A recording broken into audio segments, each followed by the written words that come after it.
यह कहानी एक काल्पनिक रचना है जो केवल मनोरंजन के उद्देश्य से बनाई गई है। इसमें दर्शाए गए पात्र, घटनाएं और स्थान पूर्णतः काल्पनिक हैं। यह किसी प्रकार की आत्महत्या, अंधविश्वास या हिंसा को बढ़ावा नहीं देती। कृपया इसे एक फिक्शनल हॉरर स्टोरी की तरह लें। कहते हैं कुछ कहानियां सिर्फ डराने के लिए नहीं होती, बल्कि याद दिलाने के लिए होती हैं कि कुछ दरवाजे बंद ही रहें और कुछ कुएं कभी न खुलें। रतनपुर गांव में एक कुआं है जिसे लोग भूतनी का कुआं कहते हैं। कोई उसके पास नहीं जाता, न दिन में न रात में, पर हर साल एक दिया जलाया जाता है, एक अधूरी कहानी की याद में। आज फिर वही दिन है जब गांव की फिजा सिहर उठी थी 15 साल पहले। काका, क्या सच में कुछ है वहां? सब इतना डरते क्यों हैं? बेटा, डर उस चीज से होता है जो दिखती नहीं पर हर सांस में महसूस होती है।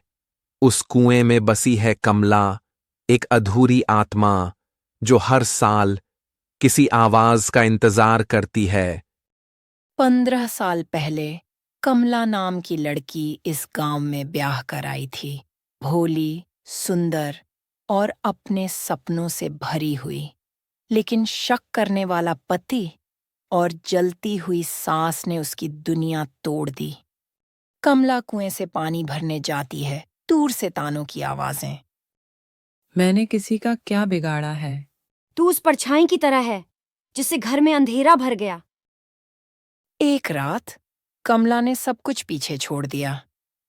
उस कुएं में उसकी आहों की गूंज आज भी बहती है, लेकिन वो गई नहीं, बस चुप हो गई, इंतजार में। क्या वो अब भी वापस आती है काका? मैंने देखा है, पिछले साल सफेद साड़ी, बिखरे बाल और आंखें जैसे आग की लपटें। उस रात रतनपुर फिर सिहर उठा, लेकिन इस बार कमला अकेली नहीं थी। गांव में नई बहू आई थी, संध्या। कमला जैसी ही शांत और मासूम, लेकिन हर रात उसे अजीब सपने आने लगे। मैं हर रात कुएं में गिरती हूँ और कोई कान में कहता है, इंसाफ अधूरा है।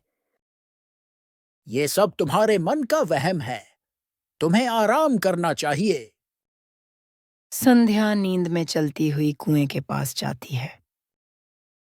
कमला अब सिर्फ याद नहीं थी, वो एक सवाल बन गई थी जो हर साल जवाब मांगता था, और इस बार वो संध्या के शरीर में बोल रही थी।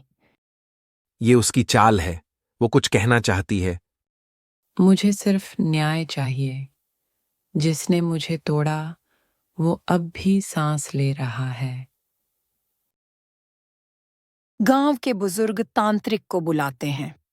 अब कमला की पीड़ा पूरे गांव को घेरे थी।